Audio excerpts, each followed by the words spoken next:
आज के श्रीमद् भागवत के चर्चा सत्र में आप सभी का स्वागत है।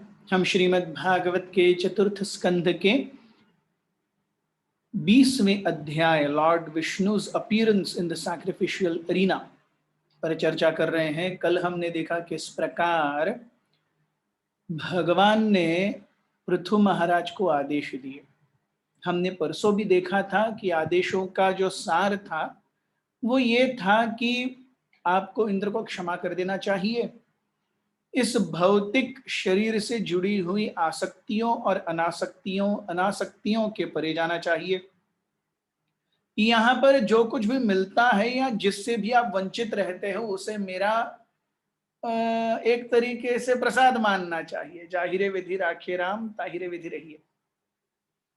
और अपने से जो बड़े हैं उनके आदेशानुसार चलना चाहिए। One should always follow in the footsteps of great Vaishnavas. अगर ऐसा करते हुए आप मुझे याद करते रहोगे तो मैं आपके जीवन का भार अपने स्वयं के कंधों पर लूंगा।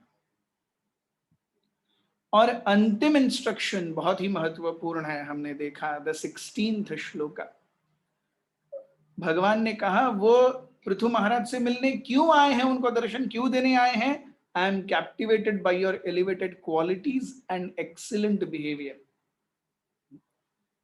आपके बहुत ही अच्छे गुण और उत्तम स्वभाव से मैं आपके प्रति आकर्षित हूं।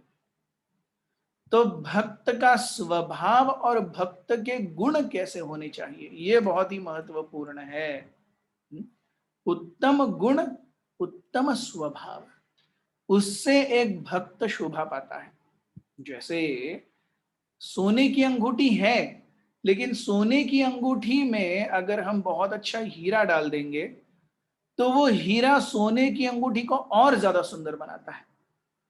उसी प्रकार से जब हम भगवान की सेवा में भक्ति तो कर रहे हैं, लेकिन साथ ही में उच्च गुणों और उत्तम स्वभाव से जब एक जीव अभिभूत होता है, that is what attracts Krishna to the living entity.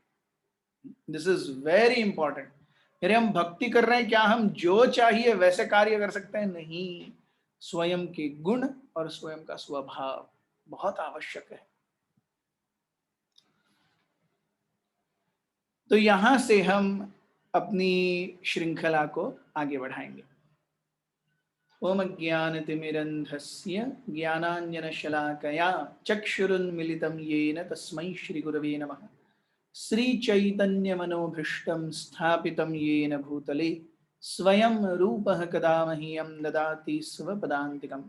वन्देऽहं श्रीगुरुः श्रीयुतापदकमलं श्रीगुरून् वैष्णवांश्च श्रीरूपं साग्रजातं सहगण रघुनाथान्वितं तं सजीवं साद्वैतं सावधूतं परिजनसहितं कृष्ण चैतन्यदेवं श्रीराधा कृष्णपादान् सहगण ललिता श्री विशाखान्वितांश्च। हे कृष्ण करुणा सिंधु दीनबंधु जगत्पते गोपेश गोपिका कांत राधा कांत नमोस्तुते। तप्त कांचन गौरांगी राधे वृंदावनेश्वरी वृषभानुसुते देवी प्रणमामि हरिप्रिय। जय श्री कृष्ण चैतन्य प्रभु नित्यानंद श्री अद्वैत गदाधर श्रीवासादि गौर भक्तवृंद। हरे कृष्ण कृष्ण कृष्ण हरे हरे, हरे राम राम राम हरे हरे। क्रमांक 17। मैत्रेय उवाच स इत्थं लोकगुरुणा विश्वक्सेनेन विश्वजित् अनुशासितम् आदेशं शिरसा जगृहे हरे। इत्थम, इस प्रकार से, लोक गुरुणा, सारे चराचर जगतों के गुरु कौन? विश्वक्सेन, भगवान विष्णु, उनके द्वारा विश्वजित अनुशासितम आदेशम। विश्वजित कौन है? पृथु महाराज, जिन्होंने संपूर्ण भूमि पर विजय प्राप्त कर ली है। तो लोक गुरु विश्वक्सेन ने विश्वजित महाराज पृथु को जो अनुशासितम आदेशम, जो आदेश दिए, शिरसा जगृहे हरे है। पृथु महाराज एक्सेप्टेड ऑन हिज हेड कि आपके आदेशों का निश्चित रूप से पालन होगा। तो भगवान और आचार्य गुरु, इनके आदेशों का पालन, यही परंपरा है। जब हम इनके आदेशों का पालन करके अपने जीवन को धन्य करते हैं, तब एक्चुअली परंपरा की कृपा हमें प्राप्त होती है। ये परंपरा की कृपा क्या है? अगर हम गुरु और भक्तों के, अगर हम भगवान के आदेशों का पालन कर रहे हैं, that is what is actually the blessing of परंपरा। श्लोक क्रमांक 18। तो यहां पे हम देखते हैं आदेश क्या था? इंद्र को क्षमा करो और अपनी प्रजा का अच्छे से पालन करो, और बहुत ज्यादा इस भौतिक जगत से आसक्ति या अनासक्ति मत रखो। सो टेक्स्ट 18, स्पृशंतम पादयोः प्रेम्णा व्रीडितं स्वेन कर्मणा शतक्रतुं परिष्वज्य विद्वेषं विससर्जः। As King Indra was standing by, he became ashamed of his own activities. व्रीडितम स्वेन कर्मणा। व्रीडितम अर्थात बहुत ही ज्यादा उन्हें गिल्टी फील हुआ कि अरे मैंने ये क्या कर दिया। तो उन्होंने क्या किया? शतक्रतुम स्पृशंतम पादयो। शतक्रतु यानी इंद्र, जिन्होंने 100 या 100 अश्वमेध यज्ञ किए हैं, वो शतक्रतु। तो शतक्रतु स्पृशंतम पादयो प्रेमणा, तो उन्होंने बहुत ही प्रेम से क्या किया? पृथु महाराज के पैरों को स्पर्श किया। परिष्वज्य विद्वेषम, पृथु महाराज ने क्या किया? विद्वेष, क्योंकि वो पृथु महाराज से, क्योंकि वो इंद्र से द्वेष कर रहे थे कि अरे ये क्या हो रहा है, इंद्र ऐसा क्या कर रहा है। तो इंद्र ने भी अपना भगवान के प्रति या पृथु महाराज के प्रति द्वेष छोड़ दिया, और पृथु महाराज ने भी अपना जो गुस्सा था इंद्र के प्रति वो छोड़ दिया। Yes. So they both embraced. Prithu Maharaj embraced King Indra. So we see it is such a difficult thing to do. ये हम श्लोक पढ़ रहे हैं, हमें अच्छा लगता है, लेकिन एक्चुअली अपने आप को पृथु महाराज की जगह पर जाकर के देखिए, जहां पे आप सही में भगवान के अवतार हैं, भगवान की इच्छा से आप कुछ कर रहे हैं उनको प्रसन्न करने के लिए, और कोई तो आके हमेशा क्या करता है? उसमें गड़बड़ी करता है, और गड़बड़ी नहीं करता, वहां पाप भी करता है, अपसंप्रदायों की निर्मिति भी करते हैं इंद्र वहां पर। लेकिन क्योंकि ब्रह्मा जी की इच्छा है, क्योंकि भगवान की इच्छा है, इसीलिए महाराज पृथु क्या कर देते हैं? क्षमा कर देते हैं। So then going beyond what we feel and acting according to what is best for the betterment and propagation of Lord's service, this is what actually pleases the Krishna. जब हम मुझे क्या चाहिए, मुझे क्या नहीं चाहिए, मुझे क्या अच्छा लगता है, मुझे क्या नहीं अच्छा लगता, इनको छोड़ करके भगवान की सेवा में जो भी उपयुक्त है उसका ग्रहण करते हैं, तब भगवान उससे प्रसन्न होते हैं। भक्ति विनोद ठाकुर एक भजन में लिखते भी हैं, वे कहते हैं कि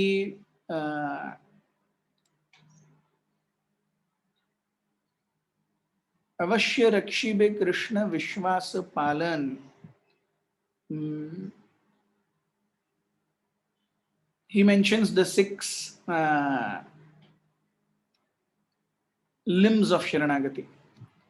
भक्ति अनुकूल्य कार्य करीबे स्वीकार, भक्ति प्रतिकूल कार्य वर्जनांगीकार। सो शरणागति के दो प्रमुख और सबसे प्रथम तत्व क्या है? भक्ति अनुकूल कार्य करये स्वीकार। जो कुछ भी कार्य भक्ति के अनुकूल है मैं उनको स्वीकार करता हूं। भक्ति प्रतिकूल कार्य वर्जन अंगीकार।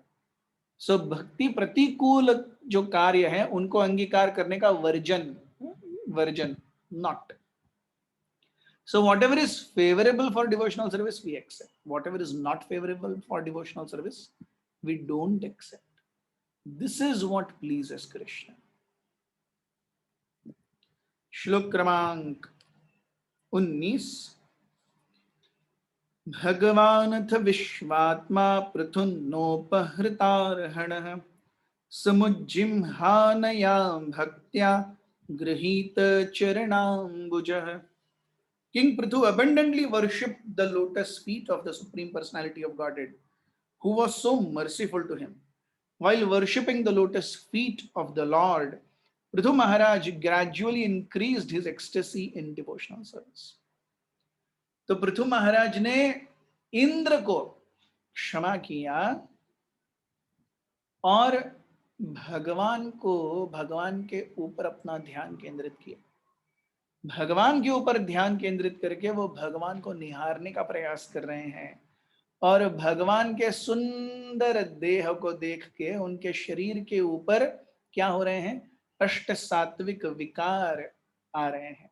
तो प्रभुपाद कहते हैं कि जब एक सही में शुद्ध भक्त भगवान के शरीर को देखता है, भगवान के विग्रह को देखता है, भगवान के बारे में सोचता है, तो रोना, जोर जोर से हंसना, लोटपोट हो जाना, गिड़गिड़ाना, रोंगटे खड़े हो जाना, शरीर का पूरी तरह से पीला पड़ जाना, ऐसे सारे विकार ये अपने आप एक भक्त के शरीर पर दे मैनिफेस्ट, वो दिखते हैं और इनका कभी भी अनुकरण नहीं किया जाना चाहिए। They are not to be imitated, we just know that this is how it is.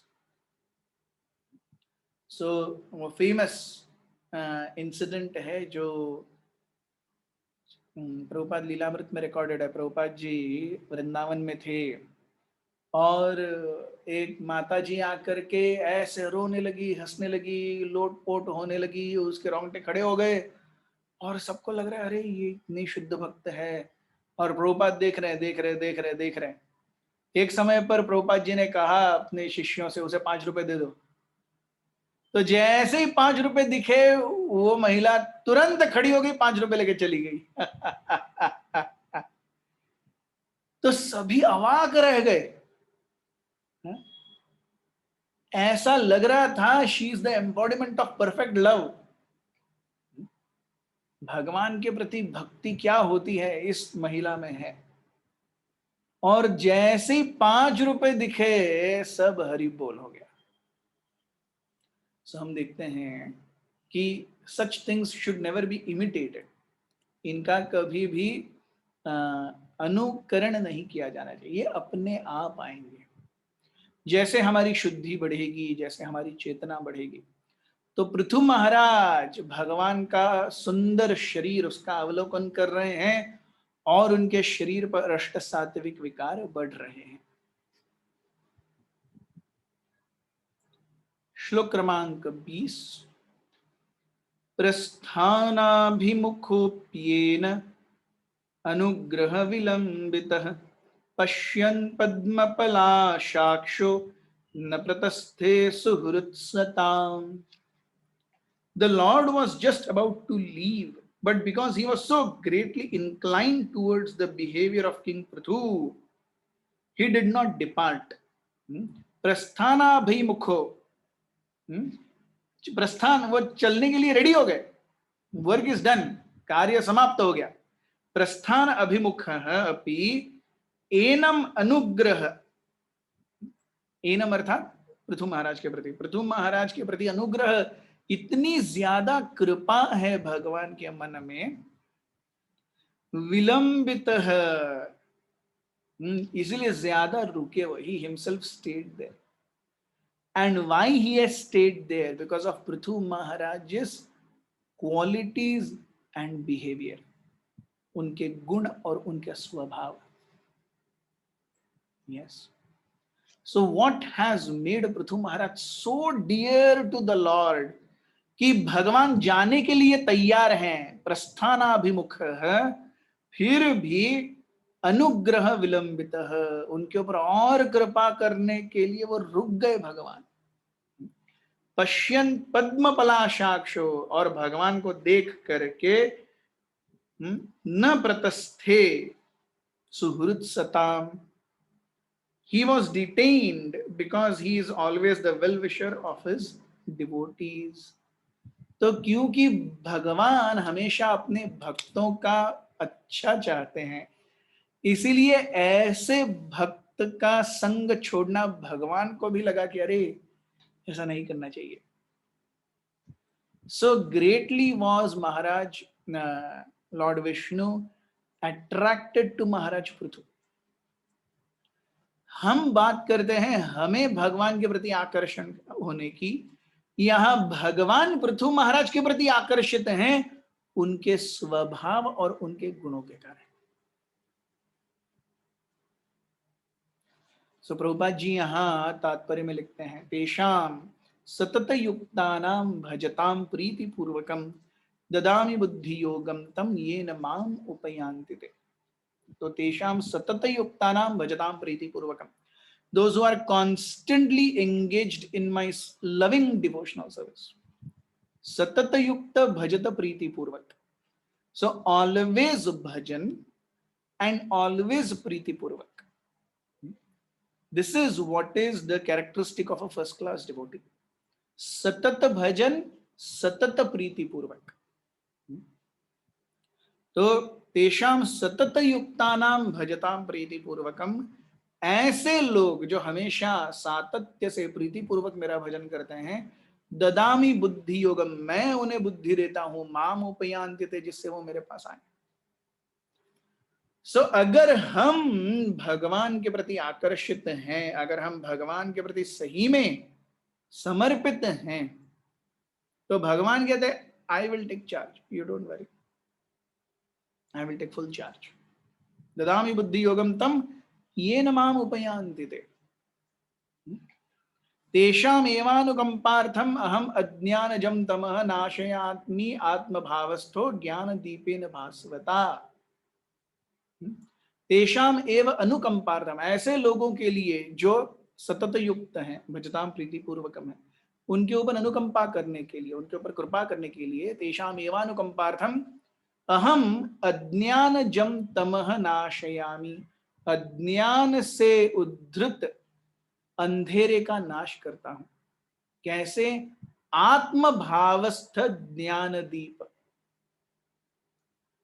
मैं सभी के हृदय में परमात्मा के रूप में स्थित हूं। आत्मस्थ, तो अपने स्वयं के उजाले से उसके हृदय को मैं दैदीप्यमान कर देता हूं, और अज्ञान से, अविद्या से जो अंधेरा उसके हृदय में है, उसको मैं नष्ट करता हूं। ये भगवान का भक्त वात्सल्य है कि भगवान पृथु महाराज के गुण और उनके स्वभाव को देख करके उनको छोड़ना नहीं चाहते भगवान।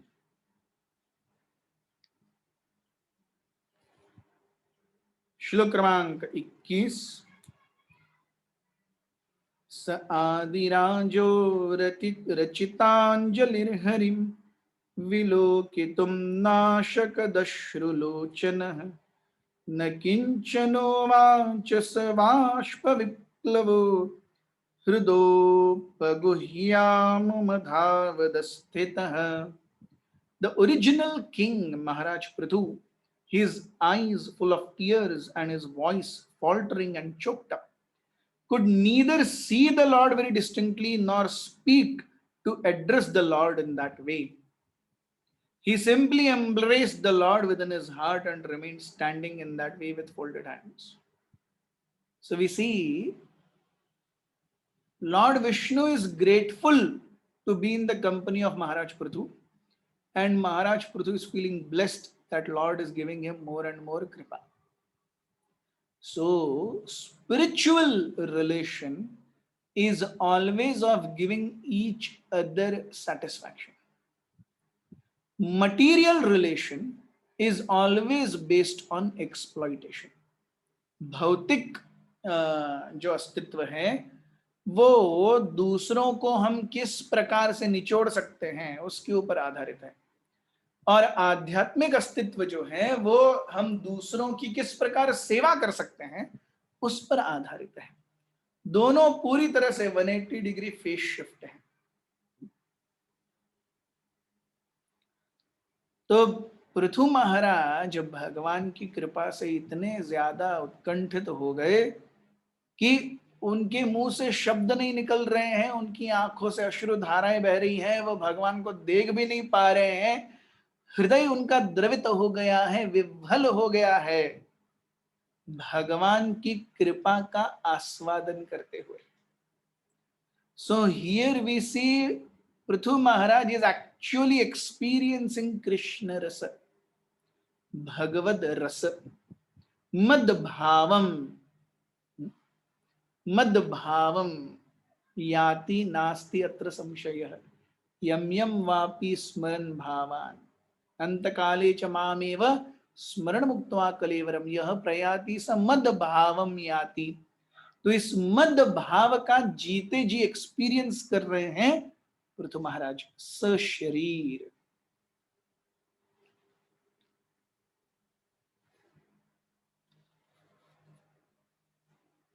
श्लोक क्रमांक 22। अथावर मृज्यां शुक्ला विलोकयन् न तृप्तदृग्गोचरमाह पूरुषम् पदास्पृशन्तं क्षितिमं स उन्नते विन्यस्तहस्ताग्रमुरङ्ग्रविद्विषः। The Supreme Personality of Godhead stood with his lotus feet almost touching the ground, while he rested the front of his hand on the raised shoulder of Garuda, the enemy of snakes. Maharaj Prithu, wiping the tears from his eyes, tried to look upon the Lord, but it appeared that the king was not fully satisfied by looking at him. Thus the king offered the following prayers. तो पृथु महाराज, क्योंकि भगवान खड़े हैं, पृथु महाराज की इच्छा है प्रार्थनाएं अर्पण करने की, लेकिन प्रार्थनाएं तब अर्पण होंगी जब आंखें खुली होंगी, भगवान सामने दिखेंगे। पृथु महाराज इतने ज्यादा उत्कंठित हैं, इतने ज्यादा हर्ष से व्याकुल हैं कि वो कुछ बोल ही नहीं पा रहे, उनका हृदय पूरी तरह से गदगद हो गया है। फिर भी उन्होंने अपने आप को संभाला, और वो कैसे देख रहे हैं भगवान को? भगवान के हम देखते हैं देवताओं के भी पैर कभी जमीन को स्पर्श नहीं करते। देवता भी जब भूमि पर आते हैं, देवता हवा में उड़ते हैं। They don't stand on the ground. They are always flying 6 inches above. तो देवतागण कभी भी भूमि को स्पर्श नहीं करते, वो ऊपर रहते हैं, 6 इंच ऊपर रहते हैं, ऑलमोस्ट टचिंग। उसी प्रकार से भगवान विष्णु ऑलमोस्ट टचिंग, और उनका एक हाथ